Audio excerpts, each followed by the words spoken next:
చిలకలూరిపేట నియోజకవర్గంలో వైసీపీ అభ్యర్థి కానీ అతడి అనుచరులు కానీ టీడీపీ కార్యకర్తల జోలికి వచ్చినా ప్రజలే వారి తోలు తీసి ఇంటికి పంపిస్తారంటున్నారు మాజీ మంత్రి ప్రత్తిపట్టి పుల్లారావు. చిలకలూరిపేట కూటమి అభ్యర్థిగా ఆయన నామినేషన్ దాఖలు చేశారు.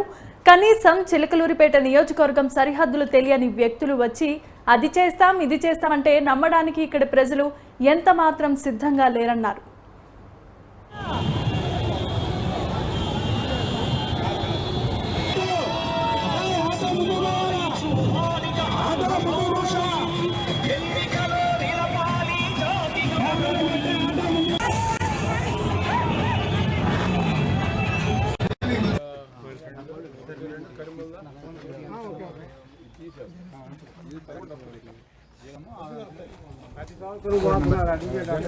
बीजेपी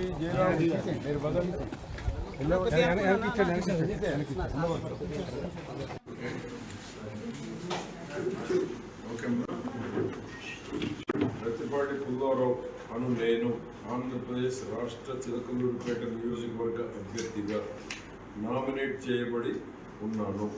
నేను రాజ్యాంగం పట్ల నిజమైన విశ్వాసం కలిగి చట్టంలో పొందుపరిచినట్లుగా భారతదేశ సమగ్రతను మరియు సార్వభౌమత్వాన్ని కాపాడుతానని